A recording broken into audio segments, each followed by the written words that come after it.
انسانوں کو پیدا کیا ہے تو ان کے ساتھ ساتھ کسی کو ہر درجہ بڑھا دیا، کسی کو اعلی درجے پہ رکھا، کسی کو اوسط پہ رکھا، کسی کو ادنے پہ رکھا۔ اب دیکھیں اس میں رب کی آزمائش ہے، رب کا امتحان ہے۔ رب تبارک و تعالی چاہتا تو ہر انسان کو یکساں پیدا کرتا، ایک برابر پیدا کرتا، لیکن رب کی ذات ایسی ذات ہے، رب جانتا ہے ہر چیزیں۔ جب بچہ پیدا ہوتا ہے اس سے پہلے اس کی تقدیر کو لکھ دیا جاتا ہے، اس کے عمر کو لکھ دیا جاتا ہے، اس کے رزق کو لکھ دیا جاتا ہے۔ رب تعالیٰ اس کے ماضی حال مستقبل کو جانتا ہے۔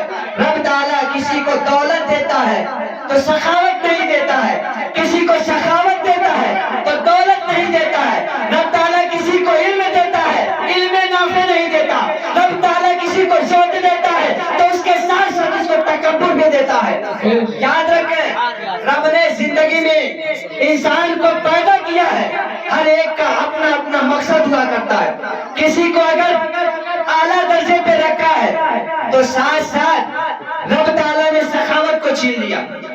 اگر اعلیٰ پوزیشن پہ رکھا ہے تو رب تعالیٰ نے اس کے دل کی جو رحمی ہے اس کو چھین لیا ہے۔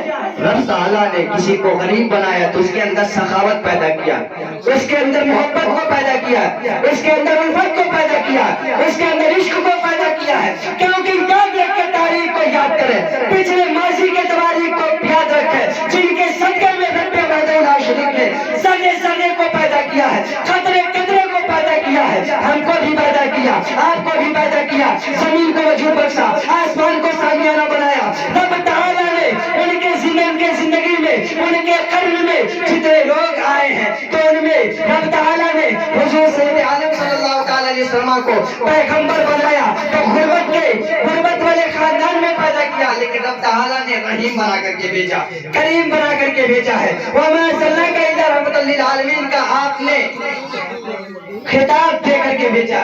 یاد رکھیں حضور حافظ ملت علی رحمت و رضوان آج صرف ہم ہی نہیں، صرف یہاں کے علاقے والے نہیں، یہاں کے محلے والے نہیں، اس گاؤں کے لوگ نہیں، بلکہ حضور حافظ ملت کا ذکر پورے ورلڈ میں کیا جاتا ہے۔ آج کا دن وہ دن ہے، آپ نے بھی سماعت کیا تھا۔ حضور حافظ ملت ہے کون؟ حضور حافظ ملت کو لوگ کیوں یاد کرتے ہیں؟ حضور حافظ ملت کو لوگ کیوں ان کا تذکرہ کرتے ہیں؟ ان کا عرس کیوں مناتے ہیں؟ رب تعالیٰ جنہیں خوبیوں سے نوازتا ہے، رب کے محبوب ارشاد فرماتے ہیں من تعلم القرآن وعلمہ خیرکم من تعلم القرآن وعلمہ۔ تم میں بہتر انسان وہ ہے، تم میں نیک انسان وہ ہے، تم میں سب سے اچھا انسان وہ ہے جو قرآن پاک پڑھے اور قرآن پاک کی تعلیم دے۔ حضور حافظ ملت کی زندگی کا آپ کو آپ پڑھیں، آپ سمجھیں کہ ان کا ذکر کیوں کیا جاتا ہے۔ حضور حافظ ملت علی رحمت الرحمن آپ مراد آباد کے سرزمین پہ پیدا ہوئے اور آپ ایسے خاندان میں پیدا ہوئے، ایسے کے نسل سے پیدا ہوئے۔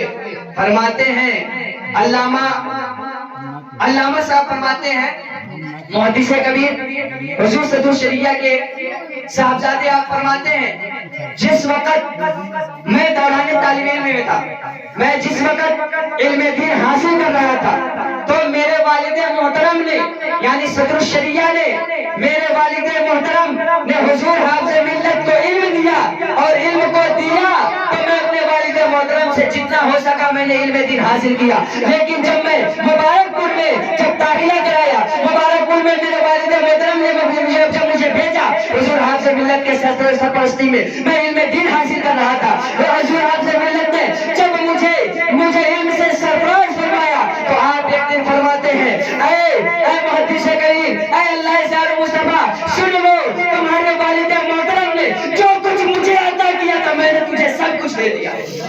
آپ فرماتے ہیں کہ میں دوران طالب علم میں ان کے پاس رہا کرتا تھا، ان کے ساتھ چلتا تھا، ان کی خدمت کیا کرتا تھا، میں ان کا شاگرد خاص تھا، میں ان کے ساتھ چلتا تھا، کسی بھی چیز کی ضرورت ہوتی تھی زار مصطفیٰ کو بلاتے تھے۔ حضور حافظ ملت فرماتے ہیں کہ حضور حافظ ملت رحمت اللہ تعالیٰ علیہ جب ان کو حافظ ملت کا جب انہیں حضور حافظ ملت کا ایوارڈ دیا گیا لقب دیا گیا. آپ فرماتے ہیں کہ حضور حافظ ملت مجھ سے فرمایا کرتے تھے, حضور حافظ ملت مجھ سے کہا کرتے تھے, اے میرے بیٹے سن لو, میں جب چلتا ہوں تو قرآن پاک کی تلاوت کیا کرتا ہوں, کیونکہ میں صرف عالم نہیں بلکہ حافظ قرآن بھی ہوں. قرآن پاک کو اپنے سینے میں جذب کر لیا ہے, قرآن پاک کو یاد کر لیا ہے. میں بھی حافظ قرآن ہوں. جب میں چلتا ہوں تو میں جب چلتا ہوں قرآن کی آیات کو پڑھتا ہوں, میں جب بیٹھتا ہوں قرآن کی آیات کو پڑھتا ہوں, جب میں سوتا ہوں قرآن کی آیات کو پڑھتا ہوں. حضور محدث کبیر علامہ ظہور مصطفیٰ فرماتے ہیں کہ میں نے اپنی زندگی میں دیکھا, میں نے دوران طالب علم میں دیکھا کہ جب ہم لوگ آتے تھے اور درسگاہ میں بیٹھے رہا کرتے تھے, آپ درس عبرت سے معمور فرماتے تھے, آپ درس عبرت کرتے تھے, آپ درس سے سرفراز فرماتے تھے, تو ایک جماعت آتی تھی پڑھ کر کے جاتے تھے. حضور حافظ ملت خاموش بیٹھا نہیں رہتے تھے بلکہ آپ ایک گھنٹی پڑھا دیتے تھے. دوسرے گھنٹی میں جتنا وقفہ ہوتا تھا, دوسرے گھنٹی میں جتنا سکون آپ اختیار کرتے تھے, جیسے بچے چاہتے کہ اپنی کلاس میں پہنچ جاتے, اپنی جماعت میں پہنچ جاتے. جب دوسری جماعت آتا تو آپ فرماتے ہیں حضور حافظ ملت اتنا پڑھ لیتے, آپ فرماتے ہیں خاموش نہیں رہتے تھے, ان کی زبان چلتی تھی. ایک جماعت جاتی تھی, دوسرے جماعت کے آتے آپ کم سے کم 2 رکوع 4 رکوع پڑھ لیا. حضور حافظ ملت کی ذات وہ ذات ہے.